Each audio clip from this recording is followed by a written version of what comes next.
বিশ্ব আদিবাসী দিবস সাল পালাই দে বিশ্ব আদিবাসী দিবস সাল পালাই দে বিশ্ব আদিবাসী দিবস নেই 125তম সংবিধান সংশোধন হয় নাই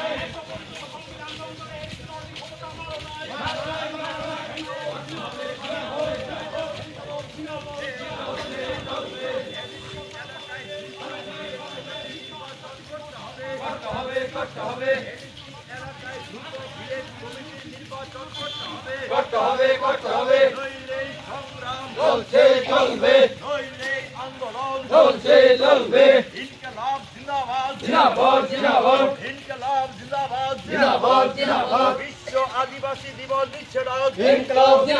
বিশ্ব আদিবাসী দিবস দিচ্ছে এই আদিবাসী দিবস থেকে আওয়াজ তোলন ককবরক ভাষাকে অষ্টম তফসিলে অন্তর্ভুক্ত করতে হবে